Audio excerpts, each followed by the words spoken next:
గతంలోనే పనులు మొదలుపెట్టిన కొంతమంది వ్యాపారస్తులు ప్రజల కోర్టుకు వెళ్లారు. అలాంటి జటిలమైన సమస్యలు ఖానాపూర్ ఎమ్మెల్యే వెడ్మ బజ్జు పటేల్ వ్యాపారస్తులు, గ్రామస్తులు అన్ని వర్గాల వారిని ఒప్పించి అభివృద్ధికి పాటుపడుతున్నారని ప్రజలు హర్షాన్ని వ్యక్తం చేస్తున్నారు. గత 70 సంవత్సరాల నుంచి ఖానాపూర్ అభివృద్ధికి నోచుకోలేదని అన్నారు.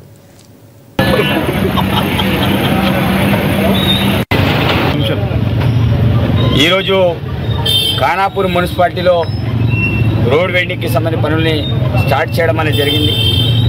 వాస్తవంగా ఈ యొక్క పనులు ఎప్పుడో కావాలి. సరే, మరి ఆ రోజుల్లో కొంత డిస్టర్బెన్స్ కావడం, దాంతో కొంతమంది కోర్టుకు వెళ్ళడంతో పనులను కూడా ఆగడం అనేది జరిగింది. కానీ నేను ఎవరైతే ఎంతమంది అయితే కోర్టుకు వెళ్ళారో వారందరితోటి మరి ప్రత్యేకించి కూర్చోబెట్టి 4-5 సార్లు కూర్చొని మాట్లాడిన తర్వాత వాళ్ళందరూ కూడా ఒప్పుకోవడం అనేది జరిగింది. గ్రామాభివృద్ధి అంటే మాకు ఇష్టమే, తప్పకుండా మేమంతా కూడా స్వచ్ఛందంగా ఇచ్చడానికి సిద్ధంగా ఉన్నాం. కానీ ఆ రోజుల్లో కొంత బలవంతంగా డిక్టేటర్ లాగా చేయడం వల్ల ఆనాటి వాళ్ళు కొంతమంది ఇబ్బంది పెట్టారు. దాంతో మేము ఇది చేయలేకపోయాం.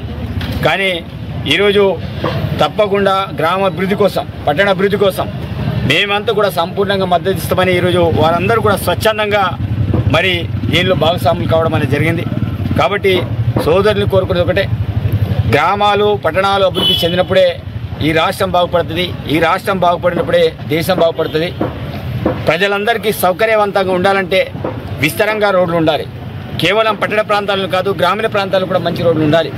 ఎవరైనా కావాల్సింది ముందు రోడ్ అంటారు, తర్వాత కరెంట్ అంటారు, తాగునీరు అంటారు, ఉండడానికి ఇల్లు అంటారు. కాబట్టి అలాంటిది విస్తరణ అనేది ఇంపార్టెంట్. కాబట్టి నేను వీళ్ళందరితోటి మన ముద్దుబిడ్డ ఎమ్మెల్యే గారు బొజ్జు పటేల్ గారు మరి ఈరోజు శుభసూచకంగా ఖానాపూర్ను డెవలప్ చేద్దామనే మాట మాట్లాడుతున్నాం. చాలా సంతోషం. మేమందరం వారికి సహకరిస్తాం. అట్లాగే ఖానాపూర్లో రేవంత్ రెడ్డి సీఎం గారిని తోలుకొచ్చి ఒక 100 కోట్లు టౌన్కు పెట్టియాలి. 70 సంవత్సరాల నుంచి మోసపోతున్నాం మేము. ఇక్కడ తెలంగాణ వచ్చిన తర్వాత ఏదో జరుగుతుంది అనుకున్నాం. అందులో కూడా మాకు అంతా ఒరగలేదు. కాబట్టి వాళ్ళకి ప్రత్యేకంగా రిక్వెస్ట్ చేస్తున్నా, రేవంత్ రెడ్డిని తోలుకొస్తే మా ఊరంతా అక్కడ పడి కూర్చుంటాం. ఒక 100 కోట్లు పెట్టించుకుంటే ఈ ఏరియా, మార్కెట్ ఏరియా ఇదంతా చాలా డెవలప్ అవుతుంది. ఖానాపూర్ను తాలూకా కేంద్రము, ఎమ్మెల్యే హెడ్ క్వార్టర్ కేంద్రము, దీన్ని అశ్రద్ధ చేయడం తగదు. మీరు శ్రద్ధ చూపాలి. చాలా పనులు ఉన్నాయి. మీకు కూర్చుంటబెట్టి అన్ని లిస్ట్ ఇస్తాం.